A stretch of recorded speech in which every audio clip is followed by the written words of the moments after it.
Hello, everyone. Welcome back to another episode of Top Bins with Twins. This is Luke here. We're going to be talking to you all post Game Week 1, getting ready for Game Week 2. I am joined by my fellow co-host, Paul. Paul, how are you doing? I'm good. I'm good. We made it through Monday yesterday, with Yeah. the last Premier League fixture of the week with Chelsea and Fulham. It was a fun match to watch, so I enjoyed that one. And then it was a great opening weekend of Premier League football. So it feels great to be back, Luke.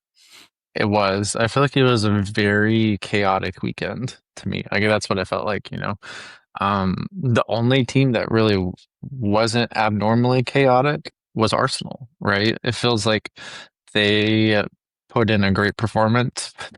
Excuse me. Put their best foot forward, and really, I think caught the eye of a lot of FPL managers. But we'll get into that a little bit more Mm. as we flow through the episode. Paul, how did your game week 1 go in FPL? Well, I will just show you here. Let me pull this up real quick. Okay.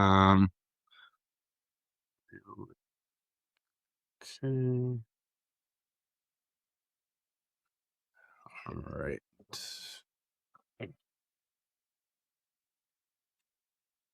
So we're gonna go to my team real quick. And wrong tab here. I need to work on my navigation skills. But while we're talking about that, as everybody's waiting for me to pull up my team here, if you have a quick moment or two, just go ahead and give us a like here wherever you're watching the video. Subscribe, all of those things. That really does help the channel out and help us, connect with more people. But yeah, here, let's see. So we'll look at my team. So game week 1, 46 points total. I would say that the biggest takeaway probably is that I should have started Sangaré, like him on 14 points, Yeah, first spot on same. my bench. I could have started him for any hmm of my other midfielders besides Solus, and would have been very successful there. But not a bad game week 1. I think I always kind of view game week 1 as, it is kind of a shot in the dark. And until we're probably about, 3, 4 game weeks in, I am perfectly fine with how it started off. It wasn't a disastrous week for me. I would say it's below average, but I hmm am perfectly okay with that. It does suck a little bit though whenever you start off the game week with Arsenal playing on Friday. I got a Calafiori to Havertz assist. Having those Yeah. assists to goals, hmm as Luke, I'm sure, we'll talk about here in a second. That really helps a lot within your team. But if I if I started Sangaré, then we would be having a much different conversation. So just taking in data, learning different things, and moving forward from there. But let's take a look here at.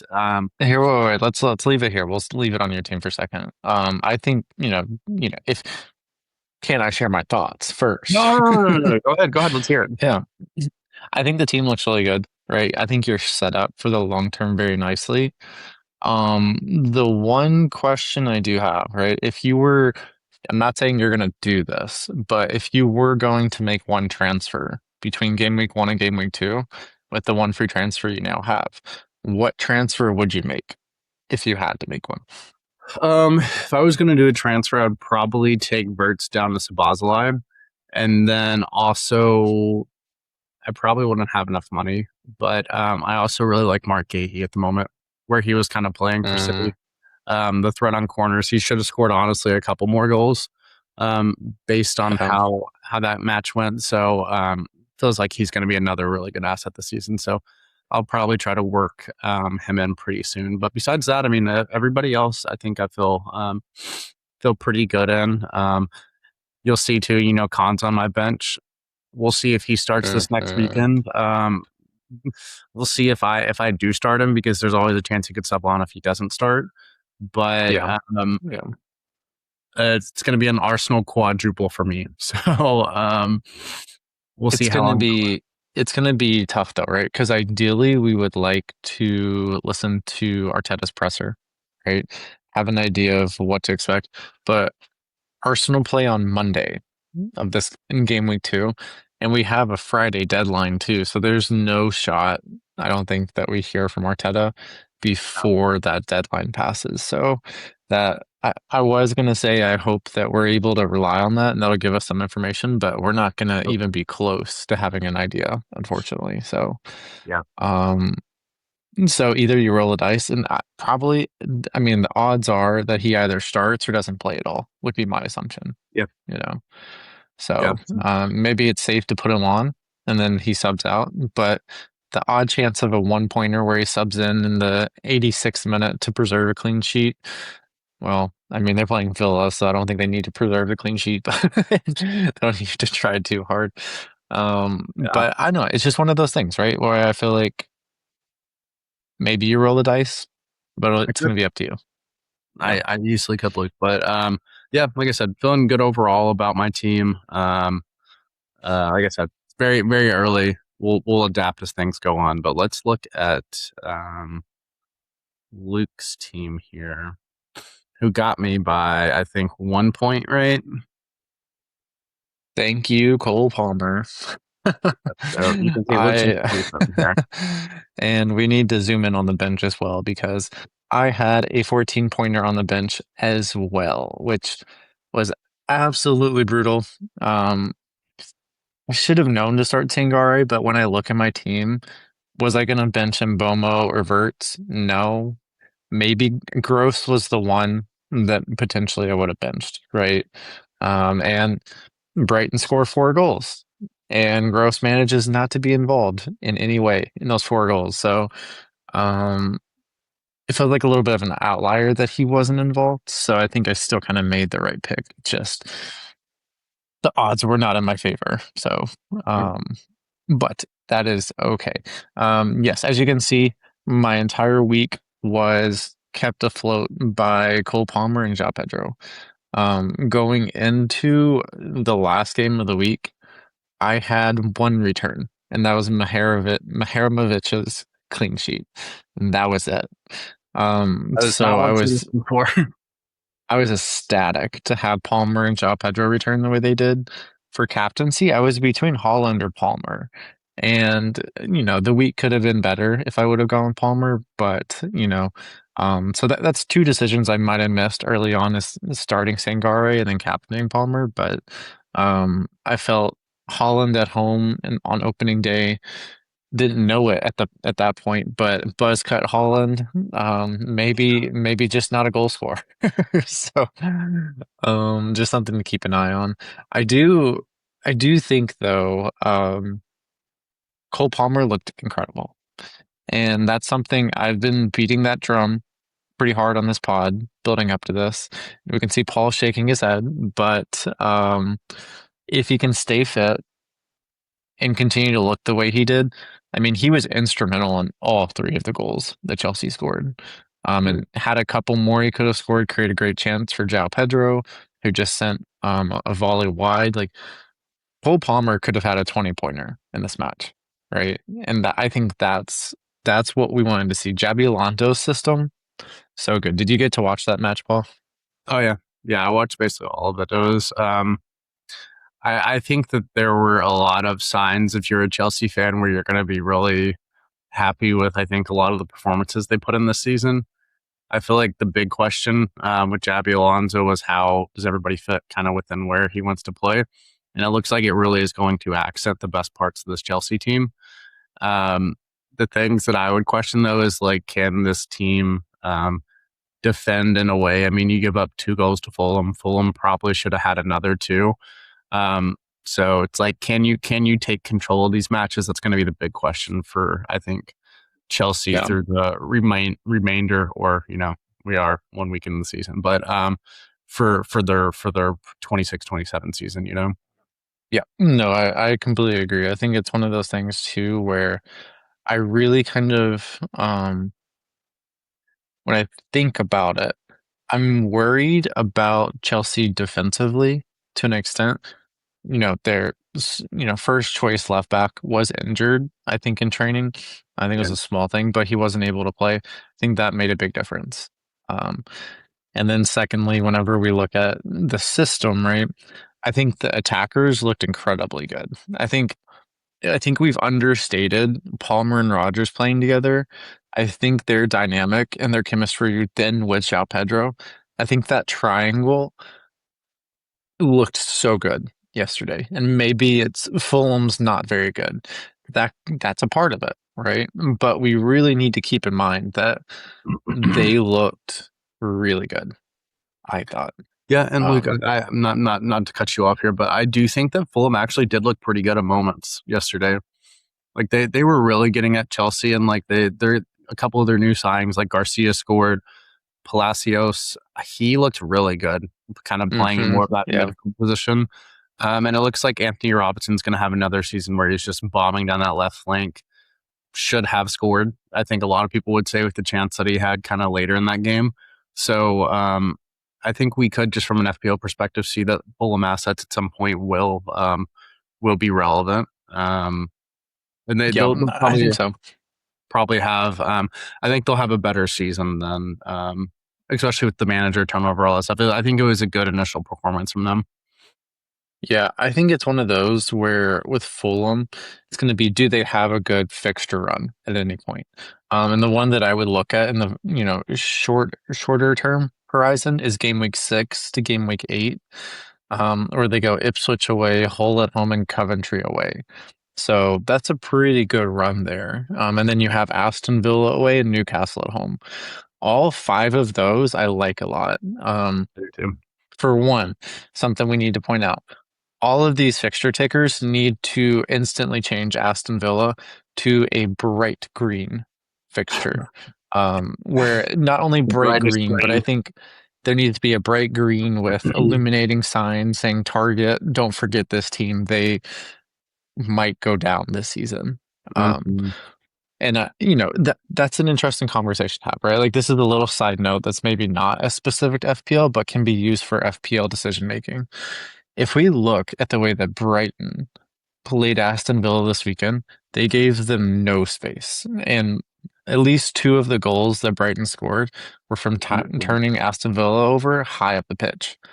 I think every team is going to see this, and I think there's going to be a shift this season where teams continue to become more aggressive in their pressing and counter pressing, where Villa's in huge trouble, right? Especially if Watkins leaves and they can't get in a replacement striker, they're Yeah. not going to have an outlet unless, the young 18-year-old turns out to be as good as some people think. I don't know. I really worry about Villa. I think that people are going to target them and really focus on those key weaknesses they have. And I truthfully, like, I can't blame a lot of the players that they have there. They're doing the best they can, right? But I think the club as a whole has sold a lot of key players that I think they've left the ones that are still there to the Wolves. So I Yeah. think the Wolves are circling and they're going to target them with very intense counter pressing, and I Yeah. think they could struggle with that. Look, that is kind of a larger PSR conversation about kind of, the financial rules, constraints that a lot of these clubs deal with that really is just based on, spending how much money you're bringing in, how much money you're sending out, those kind of things. But with that, sometimes you're like, if you look at Newcastle, imagine the team that they probably would have had if they didn't have to sell players over the past couple of years. Mhm. I mean, they had Elliot Anderson there, they had Isak, they have Tonali, Tonali, Bruno, Bruno Mente, Guimaraes. I mean, and Menta was an academy player for them, yeah.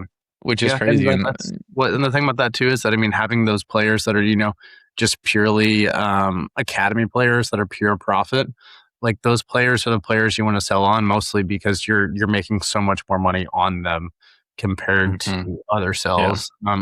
yeah, Which for sure. we won't dive too much into that, but any closing thoughts, Luke, on your team, what it kind of looks like going forward? No, I just think that Cole Palmer and João Pedro saved me from a week-long depression. So it's good that they put in a good performance. My goal is I trust this team. I think that all of them individually look good. Isak had over 1 XG in that match against Newcastle, and then doesn't take the penalty. Like that, You that don't want truthfully, it's crazy. It's crazy. So there were some comments after the match where Iriola was saying that It was a perfect penalty by Szoboszlai. No one can save it. But then he is like throwing out Isak's name potentially as him also being a pin taker. So I don't know. It almost to me feels like it was a moment thing, right? Kind of like you're saying. Yeah, I think, but I mean, I don't just know. just looking at how Ariola has been in the past, though, Luke, with different penalty takers. I mean, for Bournemouth, I mean, there was Krupi Jr., there was Tavernier, there was Kluivert, um, and I think Evan Nelson's taken a penalty every once in a while too. So, I mean, I think that probably is just signaling to us that if you're looking at Liverpool assets, I wouldn't count on one specific person being a penalty taker. You know? Hmm. Yeah, that makes sense. That does make sense. I hear you there. Yeah. So out of the results last week, what do you think were the most noteworthy results for us? We've already talked about Chelsea. We talked about Arsenal a little bit. What do you think was most noteworthy out of last weekend? We can do Premier League general, but also, always with the FPL focus too. Um, I think Brentford looked great against Tottenham. I think Hmm. teams like Brentford, Arsenal that really, really put it on Coventry. Didn't score as much in the second half. Brighton, honestly, beating Villa the way they did, I think is a big message to the Premier League that they sold on a couple of older players, but they still have that same core. They still have the same coach or manager. Sorry for my American term there, but and maybe Brighton will be somebody that's contending for top six this season. I think that would be a lot of fun to have somebody kind of push those top six clubs. And even with that, I would say City. City probably that's a worrying performance to me in a way. If I was a City fan, you basically get dominated for a majority of that match. You find two late goals, even though they were holding a lot of possession. But Bournemouth's just a team they struggle with traditionally. But getting 3 points out of that in your first match against a difficult side is a positive experience. I think I would just have kind of questions about how all the different pieces work if I were a City fan. Yeah, I think there's an argument to be made though that I mean City had all the momentum in like the stats, right? I don't know if you watched the match consistently, Paul, but like City had 2.25 XG, Bournemouth had 0.65. That first goal felt like it was kind of against the run of play. And I also think that Haaland had some really good chances that he Yeah. didn't finish, right? Mhm. So they're creating chances. Um, and I think that there are going to be some bumps in the road for Maresca, right? There's no doubt in my mind that they're going to struggle at points. But I do think, from an FPL perspective, if you captain Holland, a little unlucky that he didn't get more, Yep. right?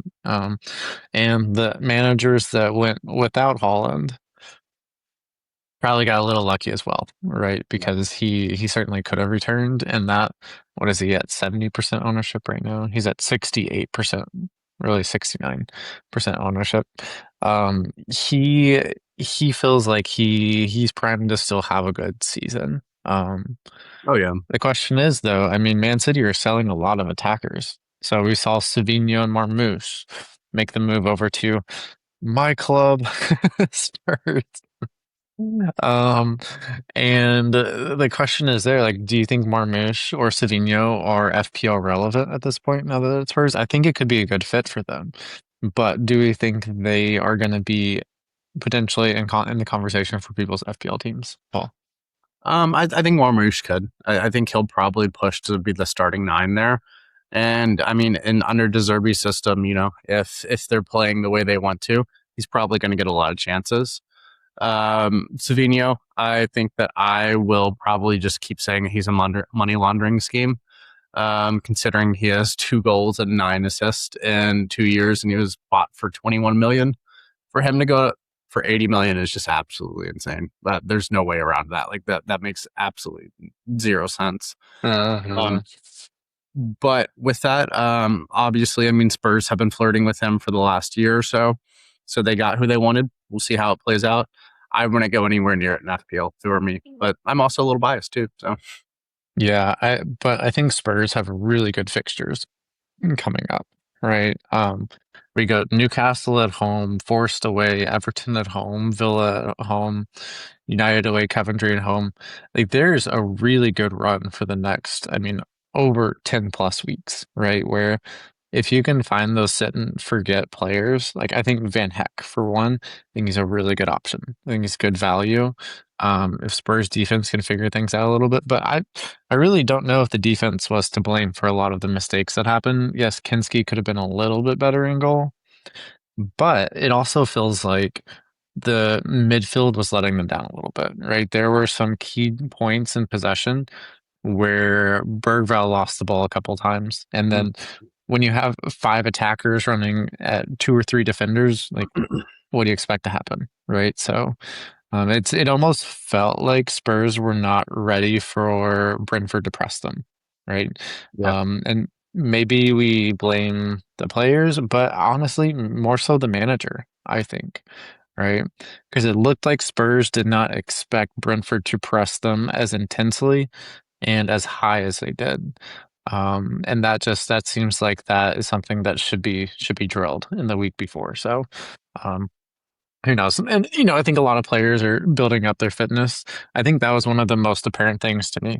So it looked like Spurs were just not in as good a shape. Like Brentford looked like they could have run 15 more miles than Spurs in that match, right? It just felt like the energy was there. There's just more oomph in their legs, is what it looked like to me. And So there's a part, lot of part work there to be done. I think part of that conversation too, Luke, is that I mean, how many of Brentford's players were playing in the World Cup this summer? You know, like if we look at their starting 11, let's see, That's right, yeah. I would say I know Thiago was there. He missed a penalty. Hmm. All right, no, no. I mean, they probably had one or two players really that were at the World Cup. I mean, that's just something that we have to factor into kind of these early fixtures because you have the bigger teams that have insane depth like Arsenal can usually cope with things like that, but Spurs who are in a transitional period, bringing players in, trying to bed them in, that kind of stuff. And you have a lot of those players that were at the World Cup. It's just Hmm. going to be a difficult start at times, especially that first game of the season. Teams are up. It I mean, we is. haven't even Yeah. talked about it, but Hmm. Hull and Manchester United getting Yeah. mauled by the Tigers. That Just was crazy. I feel like it was one of those great. matches where um Hull played exactly how they wanted to. Um and this is such a small thing, but it's kind of cool to just see new jerseys in the Premier League, right? It's been a long time since Hull have been up. What I think it was like 2007 or 2008, the first time that they've made their appearance in the Premier League. It's been one of the longest runs. Actually, I think Paul, you're saying this is the longest run I since a think team has first appeared in the Premier League and come back. it was Oh, Coventry. I was Coventry. Okay, I thought that was Hull that you said. My Yeah, bad. Coventry. Um, but yeah, Hull was really good. And here's the thing: a lot of us have been saying Hull City is the team to target. And while that could still maybe hold true throughout the course of the season, maybe it's not, right? I mean, Hull made it difficult for Manchester United. It never felt like things really flowed for United. And I think that is a testament to Hull just making it difficult for them. As you can see here, United did dominate some of the stats, but not thoroughly dominating, right? It's not a vastly disproportionate XG or total shots, right? Or shots on target, one of the most important stats. 4 shots on target from Hull and 5 from Manchester United, I mean, right? look at the big chances. I mean, Hull had more big chances than United, like 3-2. Yeah. Chances Hmm. missed. Hull even missed one. Like, So this begs the question, Paul. One of the kind of glaring things that we've talked about is that Bruno Fernandes is 12 million for this FPL season. mhm. Based upon his performance, what are you thinking for FPL? Do you think he's worth holding? I mean, they have Ipswich at home next, so that could be one that we want to hold him for, but what are your thoughts on Bruno currently? I like I said, we're only one game weekend of the season. I think being too reactionary at moments is really where you make your mistakes as an FPL manager. If you have Bruno, hold him. He was easily one of the best assets to have all last season under the same manager.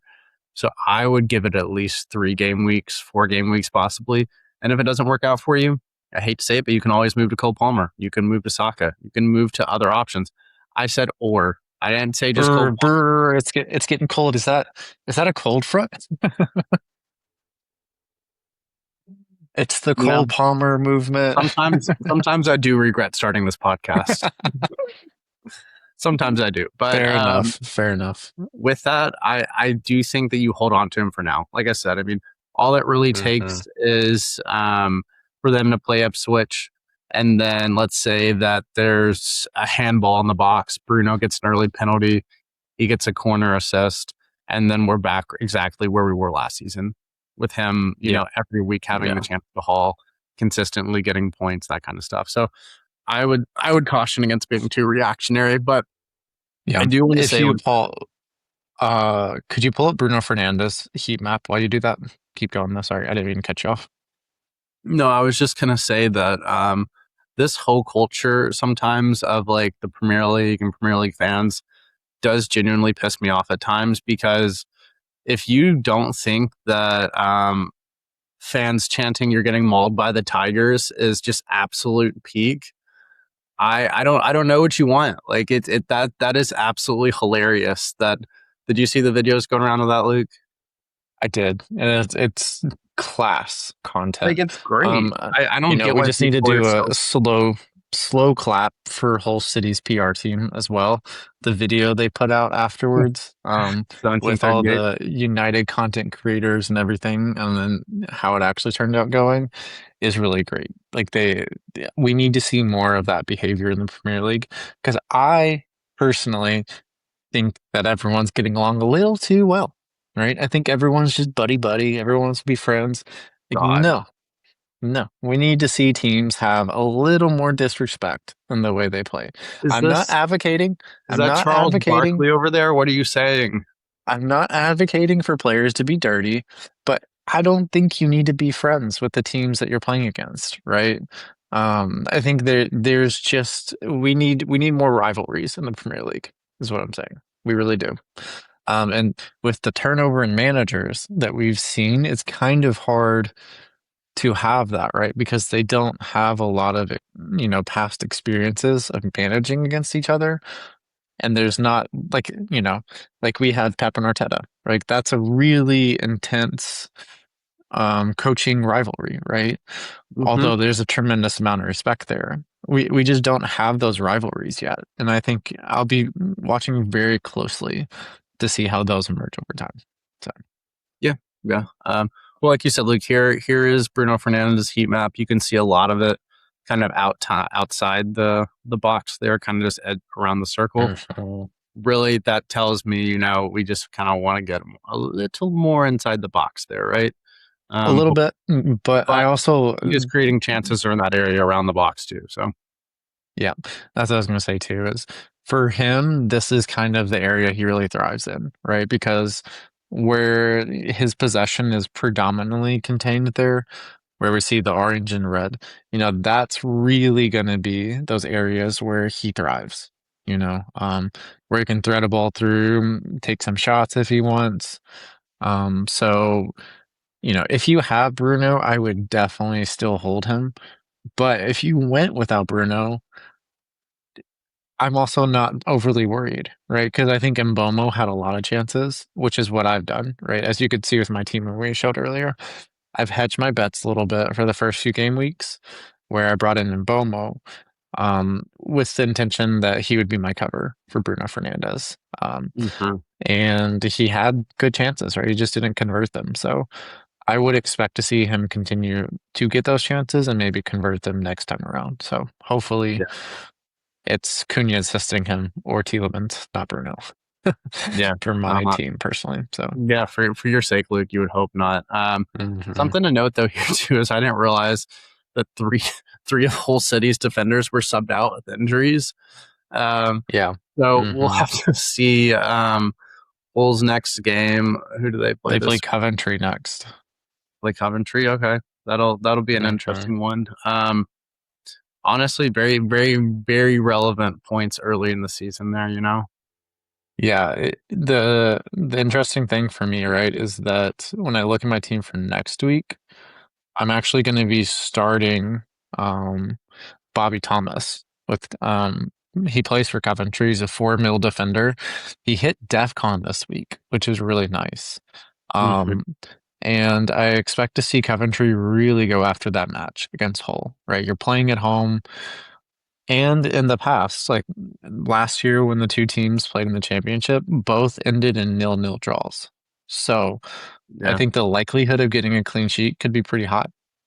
Because we know both these teams really want to win the fixture against an opposing, potentially relegation contender, Mhm. but they really don't want to lose, right? That's kind of the very epitome of it. So hopefully Bobby Thomas subs right in, gets a nice 8 pointer, clean sheet, Good. DEFCON, maybe even some bonus. And that would be really nice to get that from a 4 mil defender. So because right after that, he's going to go on the bench and he's probably not going to see the light of day for a while.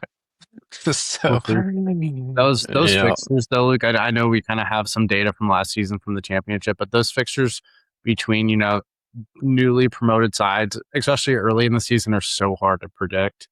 Because you Mhm. do have a lot of turnover in the squads from, coming up, getting those payments, and then they invest more money. So we'll have to see. And think about this too, right? From an FPL perspective, one of the more popular strategies has been to bench boost early in the season, right? And some people had a really good bench boost and won.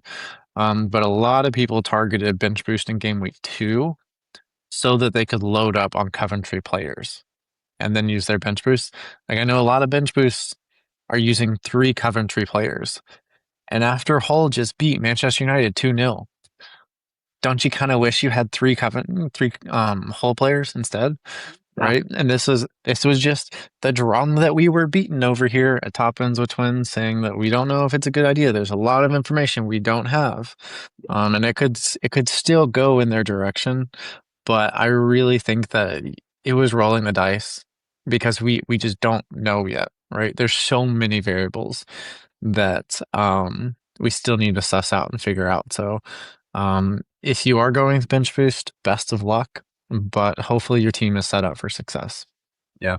Yeah. So, Well, look, I think this is a great time to kind of pivot into some more like FPL stats centric time. mhm.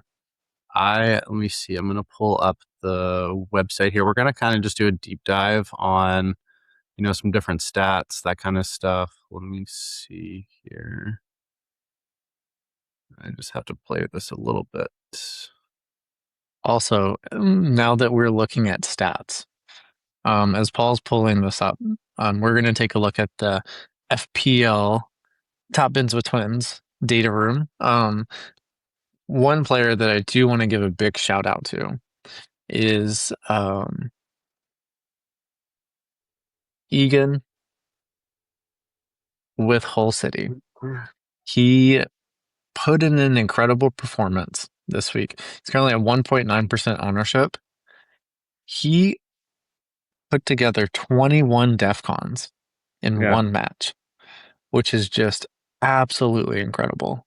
Um, and something to keep an eye on, right? If he's averaging like something like 15 DEFCONs or something like that, I mean, as of now, he's averaging 21, but that'll surely come down at some point. But at 4 million, if he can continue to hit DEFCON, very, very good option for us to look at in FPL. So, Yeah. And look, even FPL towers. I mean, come on, guys. If you're getting 21 DEF cons, give the man four DEF con points. Like if you yeah, double up on DEF agreed. con, why should it not count as more? I think that's an easy change where, because if he's 4.0, that option in the game, I mean, that kind of does break the game a little bit if you have somebody that's going to average like 6 points a week at 4.0. But Mhm. still, that would just add so many more options to really what we And can. truthfully, like I think 21 DEFCON is an outlier, right? Especially for a defender I with the mean, threshold being 10. Um, look at some of these you know, numbers, Luke. I mean, we had a lot of yeah. people. I mean, we're just sorting by DEF CON here. I'll just sort by defenders. But I mean, we had 18 O'Shea had 18, Richards had 16, Senesi 16, Yeah. Achimokong 15. Like those are those are really high numbers, especially for, like you were saying, you just need 10 as a defender to hit DefCon. Hmm. Um, Yeah. I mean, all of these players, we'll see if there's a follow up to it though. Yeah. No, that's so true. So, but yeah, I think what we're seeing here is that there's a lot of moving pieces right now, right? So, another thing that I want to look at, right? Let's look at, um, that should be, um, so let's just start out with XGI, right? One of the players that pops off the page is De Cuyper, with Brighton. He ends up on a 17 pointer with an XGI of 1.68. He gets a goal and an assist. Potentially could have been 2 goals, right? The shot that he took bounced off the post, went off of Lindelof and then bounced back in, so he gets an FPL assist for it, right? Yep. That easily could have gone in. He had another chance that he just shot wide, could have scored again, could have had another assist as well. I mean, we could have seen De Cuyper on a 25 pointer to start Yeah. out the season. And a lot of this is due to Brighton having an injury crisis, right? Mento's been out, potentially linked to Liverpool as well, so he might be on the move to another club too. But the thing about De Cuyper that I would just bode some caution on him, because he might not even start the next week as well, right? No, man. Um, I it's think you one of kind of the leave him there next week. you what? I think you have to leave him there next week. Like, give Yeah, if no, if you have him, I would leave him. I'm just advising that if you're bringing him in this week, just be prepared that maybe he doesn't start the next week, right?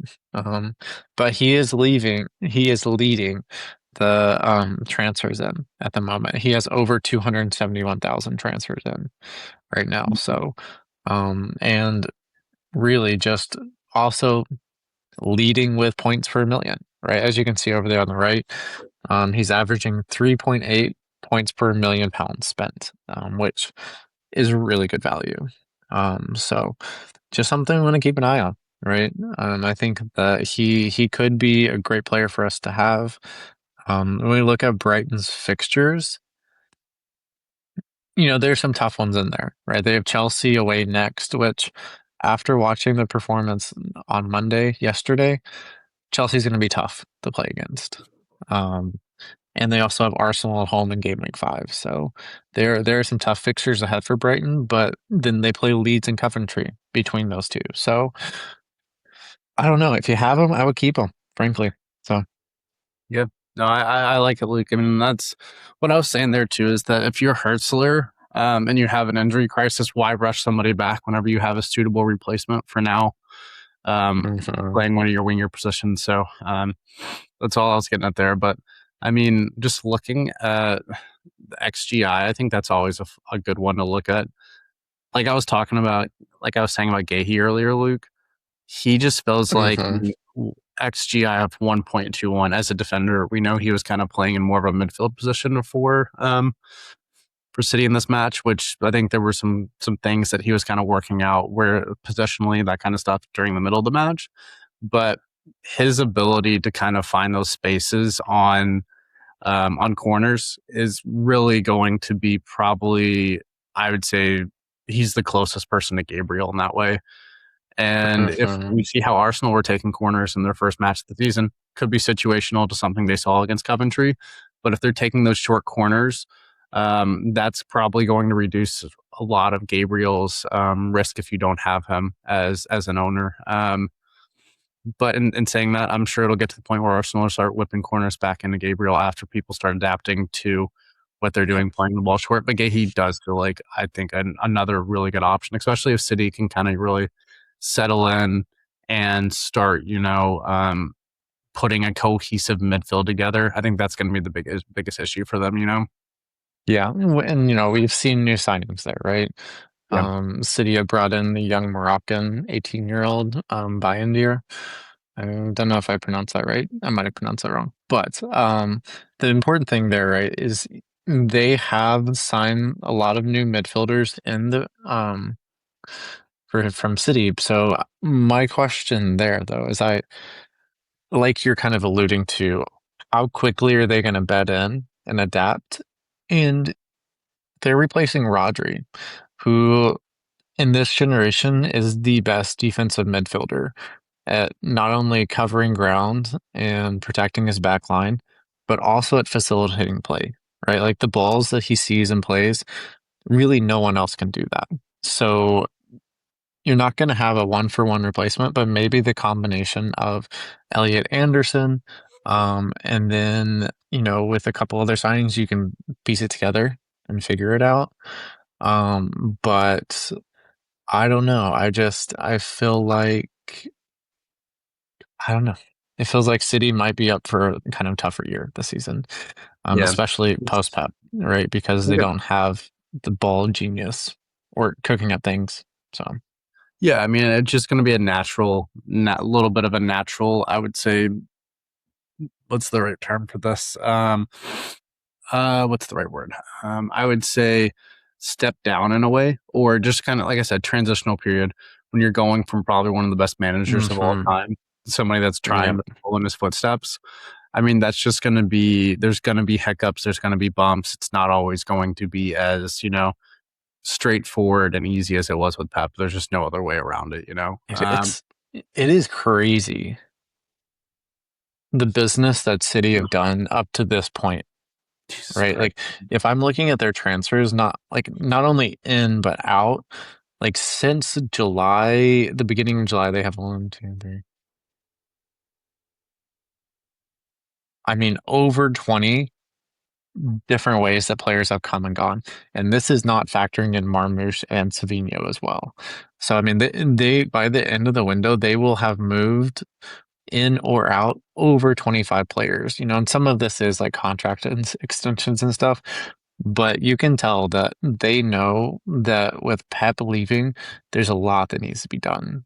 And I think that Maresca is probably going to be the right guy for the job. But there's going to be a lot of pain in that transition from Pep to Maresca. So we need to keep a very close eye on how Maresca is approaching it. Like after the match, we see Maresca runs up to Cherky and he's doing that like Pep talking to him kind of thing, right? And I think that, do we see Cherky starting soon? Maybe. But Foden also looked good too, but and then you're not going to take Semenyo off the wing, so how do you get him into the team? So I don't know. I don't know. Yeah. So And look, I think something too relevant with that is that, this is the same team that last season went out and bought Semenyo and Gahey in the January window and added in two of the better players of the Premier League. The amount of money they've spent over the past two transfer windows, I think anything but winning the Premier League title is defeating for them, Like the standard with the mhm. amount of money they spend in that way, they should be winning the title. Interesting. I don't know if you've seen this, Paul, but the rumor is that Jack Grealish might go to AC Milan. I think that would be very interesting. Um, AC Milan have spent money this summer. They not to yeah, completely move leagues here, but it could be the end of the Pulisic era at AC Milan, honestly. yeah, I think it is. Seems like they're moving on. But also Ruben Dias is rumored to be going. Um, and it seems like we're seeing more smoke now that Enzo Fernandez might be moving to Man City, which it seems like he'd be a good fit there, frankly. So, Yeah, yeah. um, yeah, but yeah, I think that's enough time on Man City there. So, as we kind of look through some of these stats, Paul, is there anything else that really popped out to you that we should keep an eye on going forward? I would say, I mean, the one that really stands out that's really interesting is Nketiah with an XGI Yeah. of 1.18, hmm and some of these. some of these Crystal Palace assets, man, they just have such an interesting team. Like we're looking at filtering by DefCon, like Adam Wharton and Kamada both here at 14 each on DefCon. Yeah. Um, Yeah. Obviously Kamada got a yellow card. He's on 3 points. Wharton's on 4. Um, Wharton should have had an assist in this match too. Like there's no other way around. I don't know if you saw the video. He played in the ball to I think I it did. was And Katia. Yep. in Katia A who beautiful chip ball through oh over the back God, line.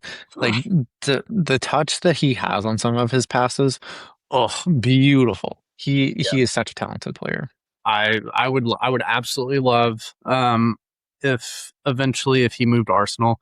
I know that we just signed Bruno Guimaraes. There's a ton of midfield options, but imagining a midfield pairing of him and MLS like 5 years from now, good God, that Yeah. would be hmm that would they would run teams. But yeah, I the Crystal Palace assets they've always been good over the past couple of years, kind of proving that, you know, maybe there is still going to be some viability there after Glasner.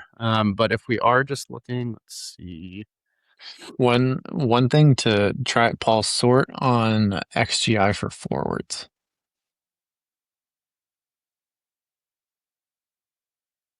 So whenever we're looking at forwards here, obviously Nketiah pops off the page, but I think Isak being where he is as well is very noteworthy, right? Isak did have a fair amount of chances, sent a couple into the sky that Newcastle fans absolutely were living for that to happen. I Okay, think they were celebrating his mistakes more than they celebrated the goals that they scored. of course. But I think Isak is still a really good pick. And I'm not going to move him out of my team at this point in time. But once again, right, as we're looking at this, highest point scorer for the week, João Pedro. FPL Towers, as we said, the moment they released the price, he is so underpriced. He could easily be 9 million in my mind. Yeah. He probably should be more. He should be more expensive than Isak, I think. Mhm.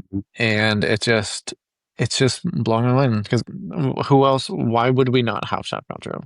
You know, so that one just kind of speaks for itself. I think Ollie McBurney is an interesting pick, right? At 5.5, he was very 5.5. active in that match against Manchester United. Got an assist because he had a shot blocked by the Lemon, and then the shot was then converted by Bulls defender. So, but I think he looked good, and I think he was a lot of pressure on back lines, and I think he's gonna get some returns over the course of the season. Yeah, So. yeah, I'd say so. But from anywhere else in the forward line, like anything else that stands out to you there?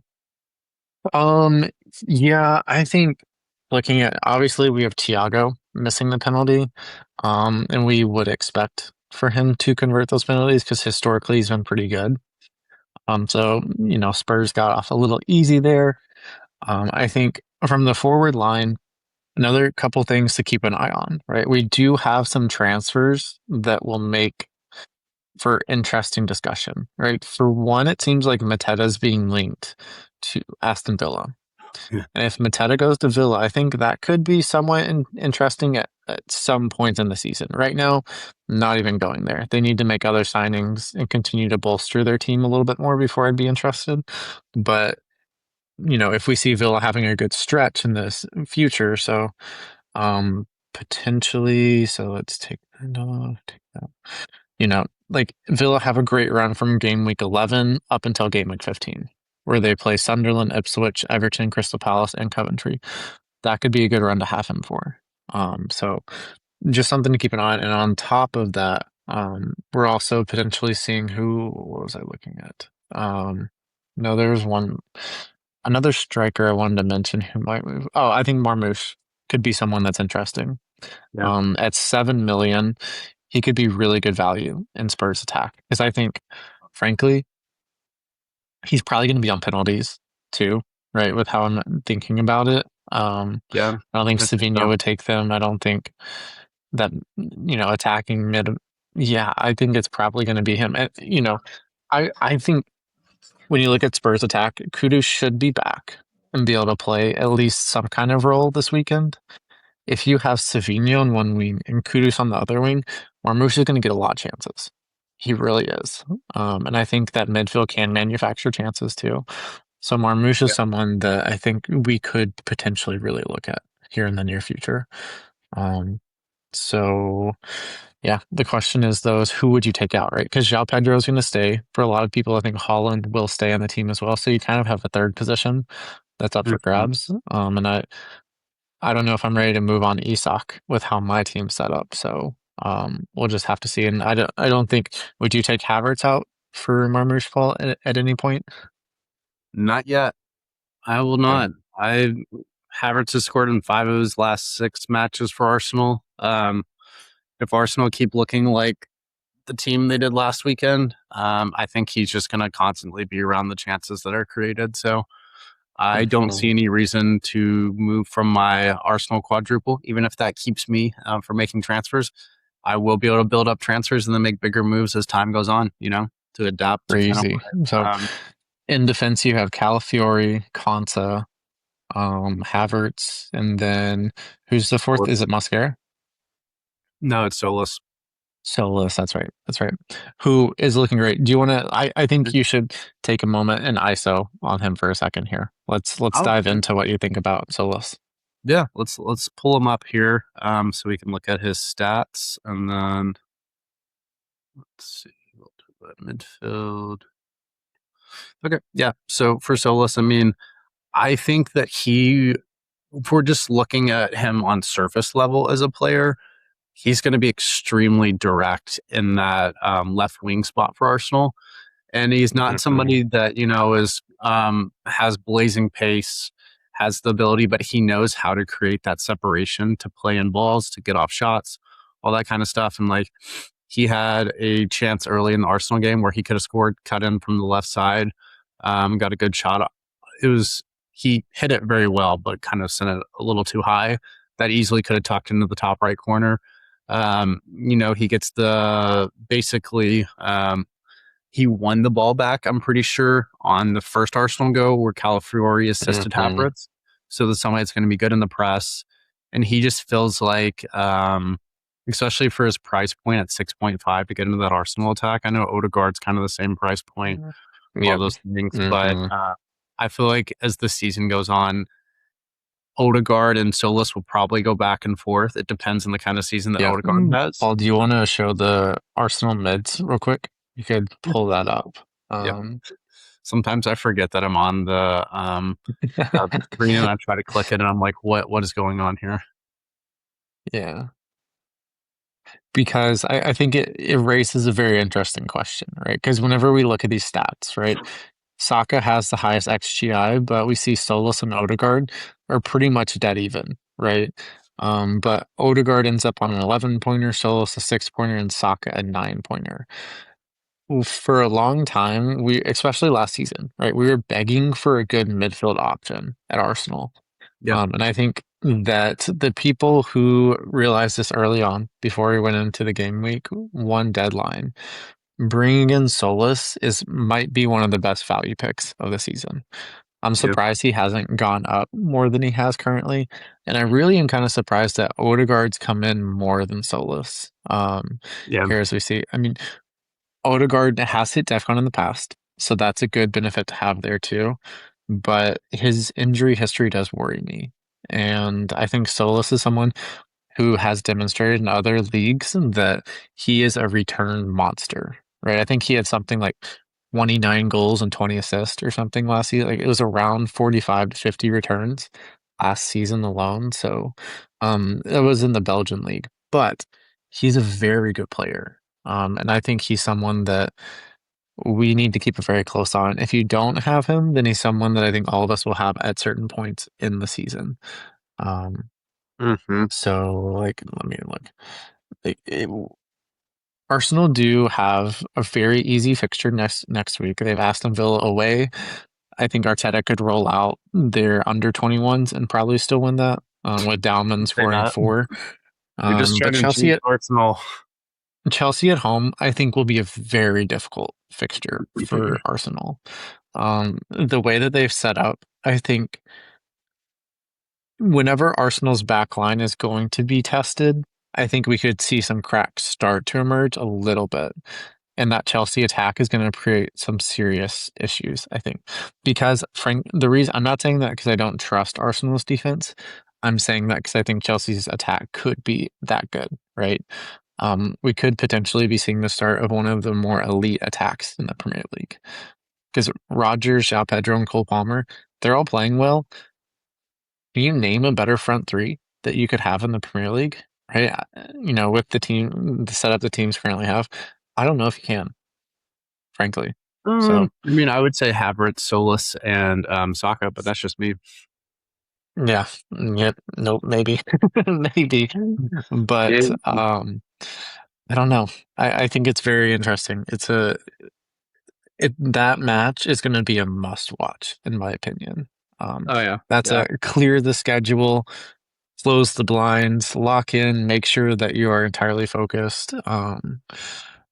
Whatever your drink of choice is, whether it's coffee, or something else, like, you know, lock in for that one because that one's going to be a lot of fun to watch. yeah. Tactically, I'm fascinated to see how Xabi Alonso sets up against, the top managers in the Premier League. So, I mean, look, yeah, the thing too about that, the Chelsea Arsenal fixture is that I think you'll probably see that Konza will probably start this weekend, and then hopefully Bruno Guimaraes is back as well.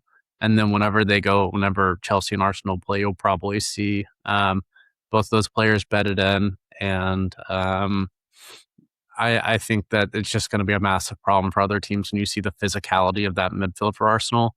Like you can't play Lavia, you mhm, can't play all these other players. Like that's going to have to be Caicedo if he's back and healthy. yeah, And yeah. the teams are going to, I think, massively struggle with the different features that Arsenal can bring in to their You midfield know this year. what I could see happening, right? I could see Enzo making the move to City, and then I could see Chelsea probably going to get Adam Wharton from Crystal Palace, or maybe, I mean, they've talked about Me it, too. maybe MLS from Arsenal. If they give them a bid that they can't refuse, then they'll probably let him go, right? Like, let's say you break that transfer record on MLS, which they would, right? They definitely would if they're going to let him go.